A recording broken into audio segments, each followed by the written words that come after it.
আসসালামু আলাইকুম গাইস, সবাই কেমন আছেন? আজকে চলে আসলাম আপনাদের সাথে দুপুরে লাঞ্চে কী ছিল।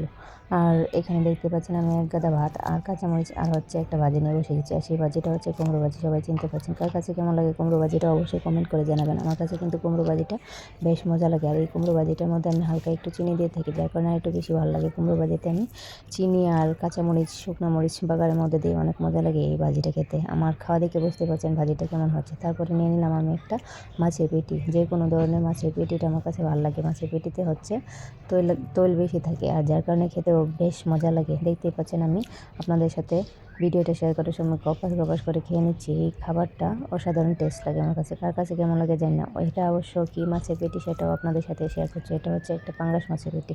পাঙ্গাস মাছের তেল বেশি থাকে, যার কারণে পেটিটা আমার কাছে অনেক মজা লাগে। কার কাছে কেমন লাগে জানি না। অনেকেই বলবেন যে এই পাঙ্গাস মাছের পেটি দিয়ে আমি এত মজা করে খাচ্ছি। বা ব্যক্তিগতভাবে পাঙ্গাস মাছটা আমার অনেক বেশি ভালো লাগে, আর বিশেষ করে পেটিগুলো অনেক মজা লাগে। যার কারণে আমি এভাবে পাঙ্গাস মাছের পেটিটা দিয়ে একদম একটু পরিমাণে ফালাই নিই, কাটা কুটা সব বেছে খাচ্ছি। আমার কাছে খুবই ভালো লাগে। আপনারা আপনাদের বিরূপ মন্তব্য করতে পারেন, তাতে আমার কিছু আসে যায় না। ভালো লাগার কাছে সব কিছু আমি তুচ্ছ মনে করি। আমার কাছে ভালো লাগে বিধায় আমি এটাকে আমার মতো করে তুলে ধরছি। আপনাদের কাছে ভালো না লাগতে পারে, তাই বলে অন্যদের নিয়ে কোনো মন্তব্য করা যাবে না, বাজে মন্তব্য করা যাবে না। আর করতে থাকুন, তাতে আমার কিছু আসে যায় না। তারপর চলুন, আমার এই মাছের পেটি খাওয়া শেষ হলে তারপরে কী আইটেম আছে সেটা আপনাদের সাথে শেয়ার করি। দেখতে পাচ্ছেন আমার এই পেটিটা ভালো লাগার কারণে আমি একদম যা কিছু আছে ঝোল টোল সব কিছু একদম মুছে টুচে একদম শেষ করে ক্লিন করে খাচ্ছি।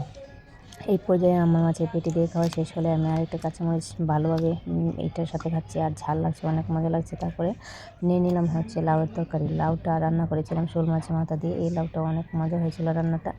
আর এই লাউয়ের তরকারি মাছের মাথা টাথা দিয়ে আমার কাছে রান্না করলে কেন জানি একটু বেশি মজা লাগে। আর লাউয়ের তরকারির মধ্যে যদি থাকে একটু টমেটো, তাহলে তো আরও বেশি তরকারির স্বাদ অনেক গুণ বেড়ে যায়। এভাবে আপনারাও রান্না করে খেয়ে দেখতে পারেন। লাউয়ের তরকারিতে একটু টমেটো আর দেশি মাছের যদি হয় তাহলে একটু ঝোল টোল বেশি দিয়ে রান্না করলে সেই মাছটা অনেক মজা লাগে বা তরকারিটা অনেক বেশি মজা লাগে।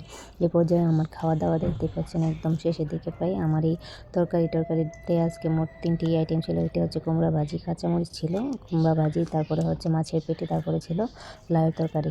আমার এই ভাত খাওয়া দেখে বুঝতেই পারতেছেন।